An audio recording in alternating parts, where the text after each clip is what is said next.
Hello guys, welcome back to my channel. இன்றைக்கி நம்ம சேனலில் ப்ரான் தொக்கு தாங்க பார்க்க போகிறோம். ரொம்பவே சிம்பிள் அண்ட் ஈஸியாக எப்படி செய்யலான்னு பார்ப்போம் வாங்க. இதுக்கு தேவையான இன்க்ரீடியன்ஸ்லாம் இது தான். ஃபர்ஸ்ட் வந்து இதை ரெடி பண்ணி வச்சுட்டோன்னா ஒரு 10 மினிட்ஸ்லேயே வந்து இந்த டிஷ் வந்து நம்மளுக்கு ஈஸியாக முடிஞ்சிடும். இதுக்கு ஃபஸ்ட்டு ப்ரானை வந்து நல்லா மஞ்சத்தூள் போட்டு க்ளீன் பண்ணி சைடில் வச்சுக்கலாம். ஒரு கடாயில் எண்ணெய் ஊற்றிக்கோங்க. எண்ணெய் வந்து நான் அதிகமாக தான் ஊற்றிருக்கேன். எண்ணெய் ஊற்றிட்டு அதுக்கப்புறம் வந்து வெங்காயம் ஆட் பண்ணிக்கலாம். வெங்காயம் வந்து ஒரு 3 வெங்காயம் நல்லா வந்து ஃபைனாக சாப் பண்ணிவிட்டு இதில் சாட்டே பண்ணிக்கோங்க.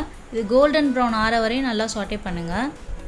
இது நல்லா ப்ரௌனிஷ் ஆனவுடனே இது கூட வந்து ஒரே ஒரு spoon ginger garlic paste add பண்ணிக்கலாம். ஆட் பண்ணிவிட்டு நல்லா சாட்டே பண்ணிக்கோங்க.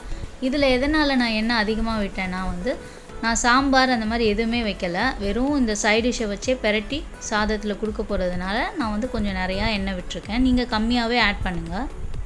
தக்காளி 3 பொடிசாக வந்து டைஸ் பண்ணியிருக்கேன். அதை இது கூட ஆட் பண்ணி நல்லா சாட்டே பண்ணிக்கோங்க. க்ரீன் சில்லி 1 or 2 ஸ்லைஸ் பண்ணி இது கூட ஆட் பண்ணியிருக்கேன். அதையும் போட்டு நல்லா சாட்டே பண்ணிவிட்டு நல்லா எண்ணெய் பிரிஞ்சு வர வரையும் வெயிட் பண்ணுங்கள். எண்ணெய் பிரிஞ்சு வந்தோடனே 1.5 ஸ்பூன் அளவுக்கு சில்லி பவுடர் ஆட் பண்ணிவிட்டு நல்லா சாட்டே பண்ணிக்கோங்க.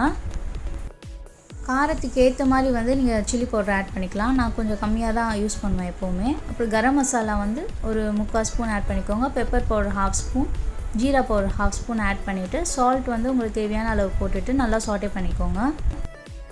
சிம்மில் வச்சுட்டு நம்ம 2 மினிட்ஸ் வந்து இந்த மசாலாலாம் நல்லா எண்ணெயிலே வந்து வதக்கி விடலாம். வதக்கி விட்டுட்டு க்ளீன் பண்ணி வச்சுருந்த எறா வந்து நம்ம இது கூட ஆட் பண்ணிக்கலாம்.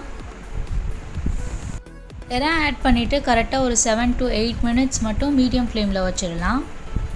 ஏன்னா அதுக்கு மேலே போச்சுன்னா வந்து அது கன்சிஸ்டன்சி வந்து ரப்பர் மாதிரி ஆகிடும், சாப்பிடவும் நல்லா தெரியாது. அதனால தான் எறா நம்ம போட்டோடனே வந்து லைட்டாக தண்ணி விட்டு வரும். ஸோ அதனால் 2 மினிட்ஸ் நல்லா வந்து வதக்கி விட்டுக்கோங்க. வதக்கி விட்டுட்டு மூடி போட்டு ஒரு 5 மினிட்ஸ்க்கு அப்படியே விட்டுருங்க. 5 மினிட்ஸ் கழித்து நீங்கள் ஓப்பன் பண்ணி பார்த்தீங்கன்னா நல்லா எண்ணெய் பிரிஞ்சு மேலே வந்திருக்கும்.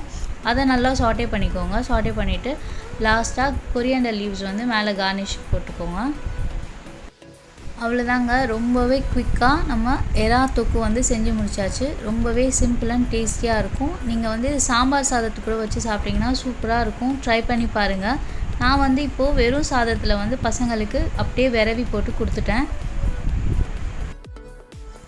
லஞ்ச் பாக்ஸும் எல்லாருக்கும் ப்ரிப்பேர் பண்ணி முடிச்சாச்சு. இன்றைக்கான லஞ்ச் வேலையும் முடிஞ்சிடுச்சு. நீங்கள் இந்த எறா தொக்கு ட்ரை பண்ணி பாருங்கள். எப்படி இருந்துச்சுன்னு கமெண்ட் பண்ணுங்கள். சேனலை மறக்காமல் சப்ஸ்கிரைப் பண்ணுங்கள்.